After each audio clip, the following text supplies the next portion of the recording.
Navalny. I don't know what the level of interest in that was, but I'm particularly interested in it because I know what I can piece together from my, I don't know, cursory internet searches. I don't know who to believe in this. All that I know, and I put out a vlog before today, Navalny dies in jail. I mean, apparently he was in some Arctic detention center, like he disappeared from the Russian prison center and was pulled up to the Arctic. Died, was it a clot or was it a heart attack? We don't know the details as yet. I All right, mean, and it had already been reported that his health was in poor shape over the past 6 months or so. so he's arrested, he's detained, he's put in jail on embezzlement, bribery, extremism charges. The bottom line is I need you to tell us who Navalny is because I don't know who he is from a hole in the wall. I don't trust any government out there anywhere, period. Not Putin, not Zelensky, not Trudeau, not Biden. So I don't know if Navalny's a bad dude, a bad player, a CIA asset like many people say he is. All that I know is I know that Biden is bad. And so when Biden is coming out milking this for political profit, I say, where were you, A, when Gonzalo Lira suffered a very similar fate? And B, dude, did the CIA do this so that you can then use it as a pretext to force through the House that border bill turned a foreign aid bill that other than the bipartisan rhinos in the Senate liked, nobody likes? It's very convenient. There could be a hush hush here. But are you able to summarize who Navalny is? Is he a good guy, a bad guy, or are they all bad guys in this? So Navalny is kind of he was the son of a factory operator from sort of the Belarus, Ukraine, Russian region, who grew up as became a lawyer in the late 90s. So he came into Russian economics and politics at the peak of when everybody was using the new Russian system to rip off the Russian people. So a lot of these guys were engaged in legally questionable behavior. If you grew up during that sort of chaotic time period when Russia's almost entire economy collapsed, culture collapsed, crime exploded, its military was busy selling nuclear submarines to to Colombian drug cartels. You had multiple wars and conflicts in Chechnya and other parts of the country. So you had basically the entire country kind of collapsed. And if you were a young professional during that time frame, you saw politics as a money-making opportunity. And so it appears, and a lot of them engaged in what was called entrepreneurial behavior that often was what would be called by most people tax evasion, embezzlement, bribery, thievery of all kinds. But it was kind of ordinary course at the time. If you were in the 90s, that's how you made your money. That's how a certain Konstantin Kissin's father apparently made a lot of money himself.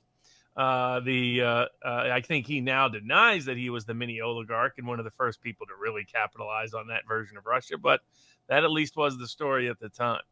So that was the world that Navalny was introduced into. Politics as a tool to get rich, to be a full-scale, wholesale approved grifter, often connected to the new oligarchs, connected to Russian organized crime, connected to corrupt government actors, connected to Western think tanks, all kind of complicit. From there, in the early 2000s, Putin begins to stabilize the country. That's the real source of his popularity. It's not dictatorship or anything we like to pretend in the West. He's legitimately the most popular leader over the last quarter century because of what the outcomes occurred under his governance. Radical reduction in poverty, radical reduction in crime, radical improvement in self-confidence in the military being stabilized and their security being stabilized and getting peace deals so they're not under constant threat of terrorism or global conflict in Chechnya and elsewhere. And so that leads to the next stage. How do you now make money in politics? And if you weren't going to be part of the Putin regime, and Navalny first flirted with both sides of the extremes that were the most popular alternatives to Putin.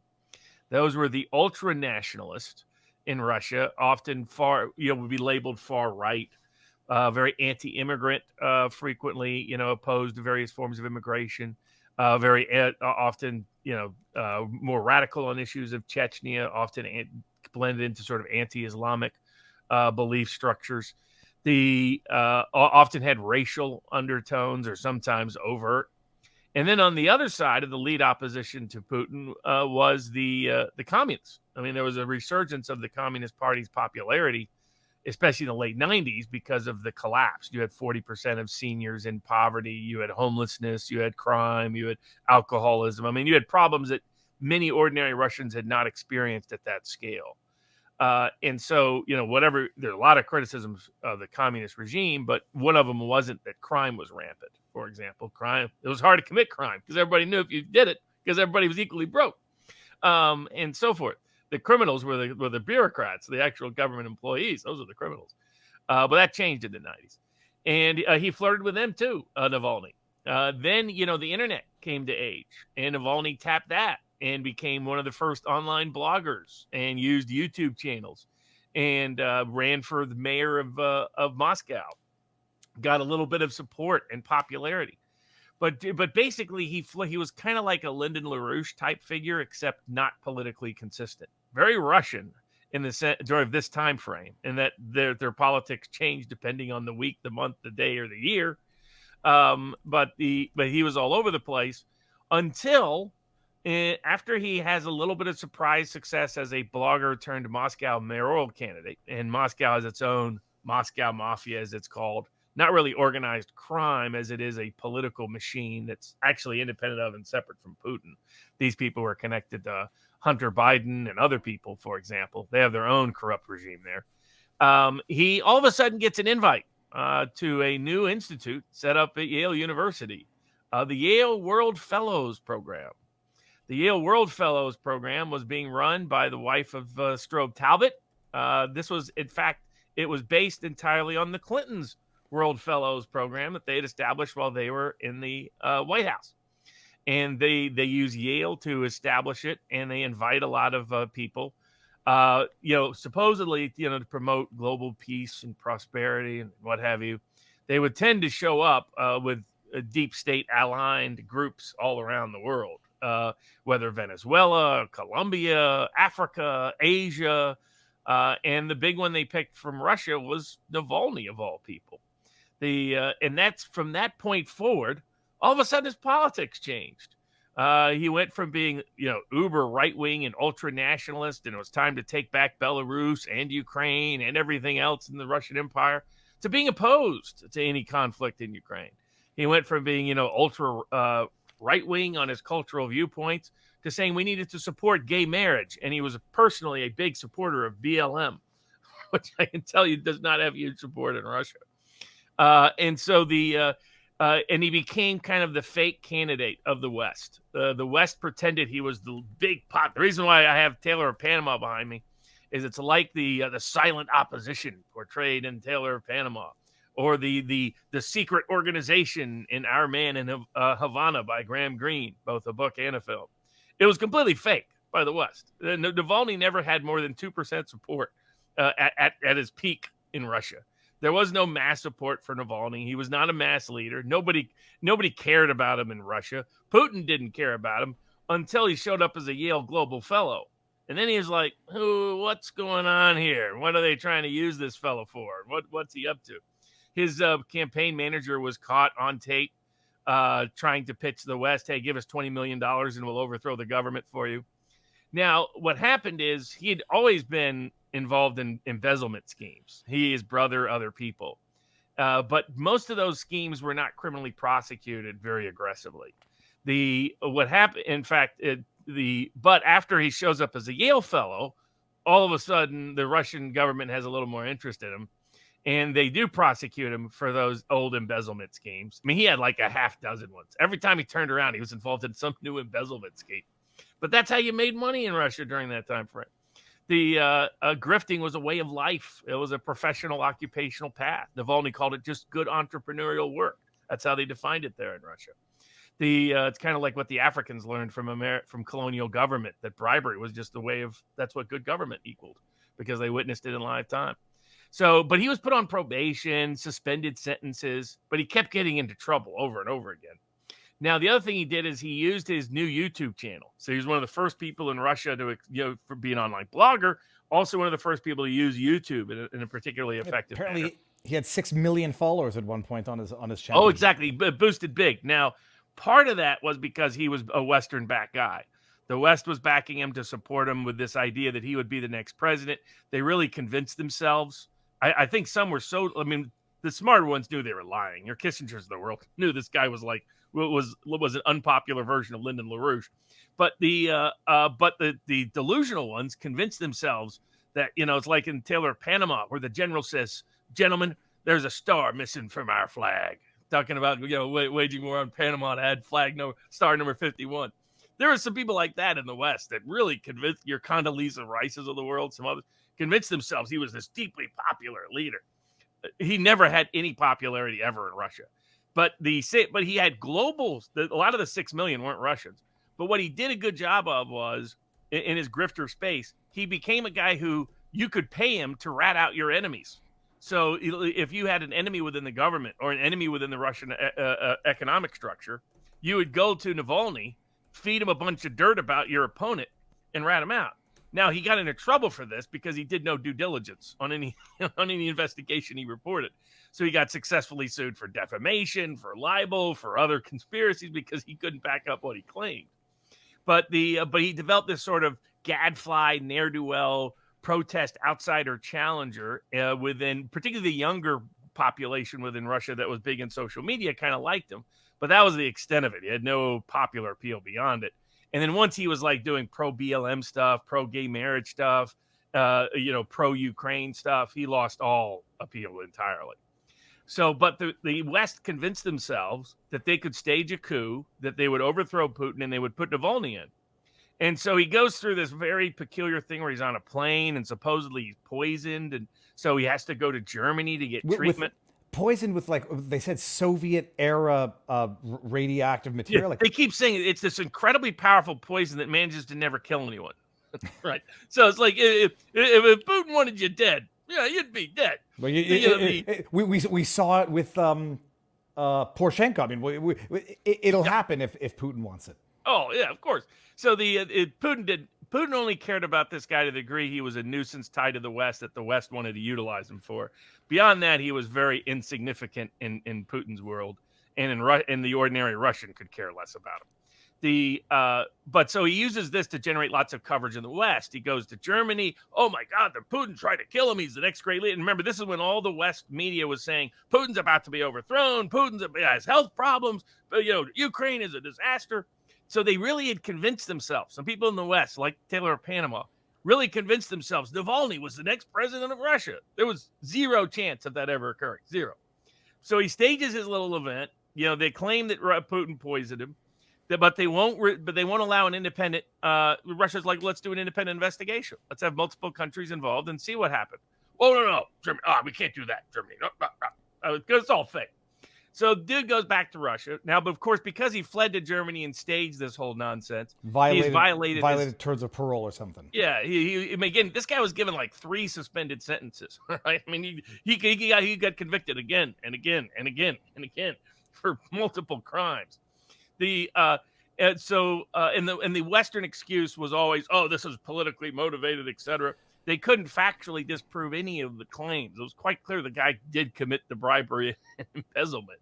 Again, his defense is, hey, everybody was doing it in Russia. That's how you made your money. But so he goes back. And now, because clearly Putin sees they're trying to use Navalny to stage a coup, he's like, okay, maybe it's time that our Russian justice system apply a little bit of old school justice. And so they sentence him to prison. So let me stop you there. Why does he go back? Does he go back thinking that he actually stands a political chance of... The West, he's convinced one, he's doing his job. This is whose new line of money is. He was already in trouble because he had already grifted a bunch of money from his parties in Russia that apparently stole a lot of money from his donors and contributors. Again, that's what the guy did. That's what he was. He was, a grifter on steroids. Not a half bad one, But the new deal with the West was he needed to go back so they could stage a coup. I don't know whether he ever really believed. He might have been delusional enough to think he was the next president of Russia. You got the CIA behind you. You got the MI6 behind you. You got German intelligence behind you. It is. They're telling you you're going to be a hero. CNN saying you're going to be the next thing. Da, da, da, da. So maybe he really believed it. And that's where, Putin was just a reminder to everybody, well, maybe it's time for a little Russian justice. See how you like those winters in Siberia. Next time you think the CIA is going to run our country. And so that's what happened. While he was in jail, he got his health deteriorated. Now, I find the timing of his death doesn't benefit Russia. The timing of his death benefits the West.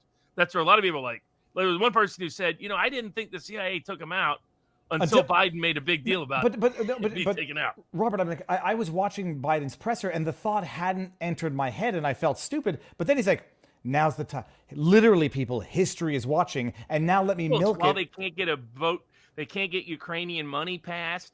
They can't get the Patriot Act restored. And first they say Putin's got space nukes. He's going to put nukes up in space. That was their first line of excuse. And now the new one is, look, he killed the great Navalny, the great civil rights leader. This is literally our man in Havana, Taylor of Panama, written to life. And the number of people who buy it is extraordinary. Amnesty International got in trouble last year when they were promoting him.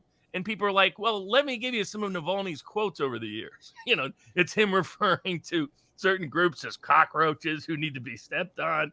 And Amnesty was like, we missed that part of the memorandum.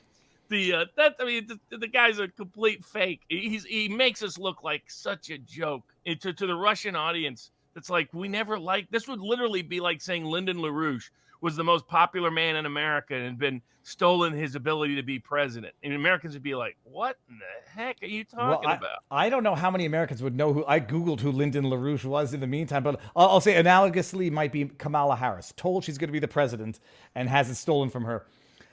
So not off the table in terms of thought experiments that intelligence said he's more useful dead than alive at this point. Oh, yes. Huh. Good. Robert, I think I actually came up with that thought before talking to you, so I feel smarter as a result. And the political exploitation of his death is just, it's over the top. They're parading Biden out again for a press conference where he, again, looks like a demented, senile buffoon. And can you imagine this administration and the people that are the people who are wanting more money to go to Ukraine, which actually did kill someone for pure speech grounds. Mm-hmm. And not only that, an American citizen. Mm-hmm. Navalny was never an American citizen. Gonzalo Lira was. Gonzalo Lira, there was no allegations of corruption involving Gonzalo Lira, ever. Gonzalo Lira was accused of being pro-Russia.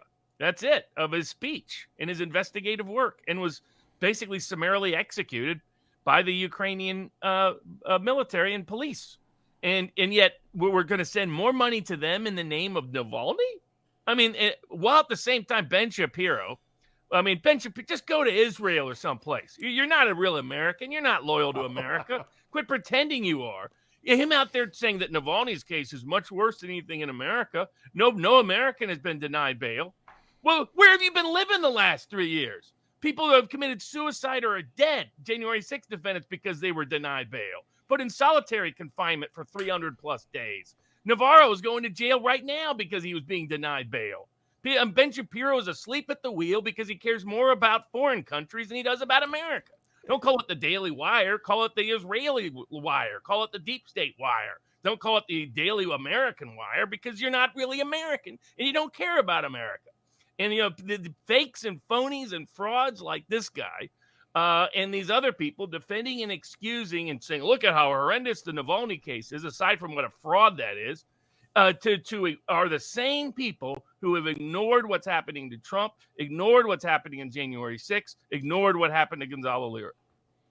Yep. Someone in the chat, I was going to read it, says, why do I care about Navalny? We've got January 6ers here, and we've got the weaponization of the political judiciary system here. And I made the point in the vlog earlier today, which I'll post the link to in a bit.